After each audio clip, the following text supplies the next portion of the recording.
Kalau soal cost itu jadi salah satu ketika kita ngelakuin riset nih Pak. Jadi sebelum kita biasanya launching produk itu kita biasanya yang paling concern selain dari segi efektivitas ingredients-nya, yang hal kedua yang paling kita jadi concern adalah soal harga juga sebenarnya gitu. Jadi kita pasti akan cek seberapa mampu sih sebenarnya pasien-pasien itu bisa untuk membeli dressingnya ini gitu. Dan sebenarnya di pasaran itu ada harga berapa gitu ya. Nah kayak misalnya contoh Silver ini salah satu adalah antimikrobial termurah yang ada di Indonesia gitu Pak. Biasanya tuh harganya di atas 200.000 kan. Kalau untuk antimikrobial dressing ukuran 50 gram. Nah, tapi kita punya produk ini di harga 157.000. Harganya berapa? 157. 157. Ya, jadi sekitar 25% lebih murah daripada yang ada. Karena kan memang biasanya tuh rata-rata kan produk itu masih datangnya dari luar negeri ya Pak. Jadi ya biasalah operasional pasti tinggi ya. Nah, ini karena memang dia produksinya di Indonesia, lokal, jadi lebih murah harusnya. operasionalnya juga kan kita bisa nentuin sendiri. Kalau yang ini harganya berapa? Kalau boleh tahu. Kalau yang ini kebetulan kalau yang red itu kita ada dua ukuran kan. Ada yang 10 gram sama yang 25 gram. Nah 10 gram tuh biasanya lebih best seller tuh kalau di apotik gitu. Karena kita udah mulai merambah ke masyarakat umum kan. Gitu. Itu di harga 40.000.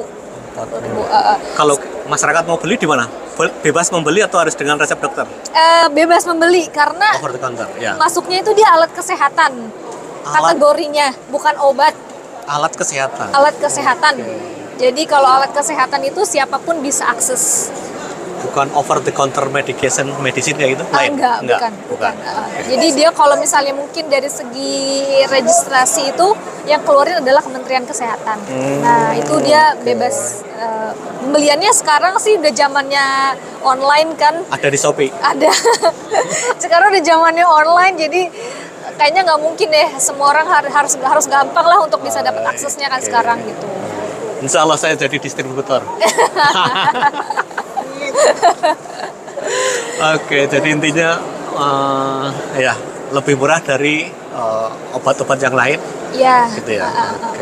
Salah satu benefit kalau misalnya beli Medcovazin adalah kita ada after service-nya gitu Pak. Jadi After service itu Pak? Jadi kayak kadang kan orang ketika merawat luka butuh ada teman yang ini gimana ya next step-nya, ini gimana, butuh ada yang sempat konsultasinya gitu kan. Nah itu kita salah satunya adalah ada kita punya layanan, kita berikan konsultasi ke mereka.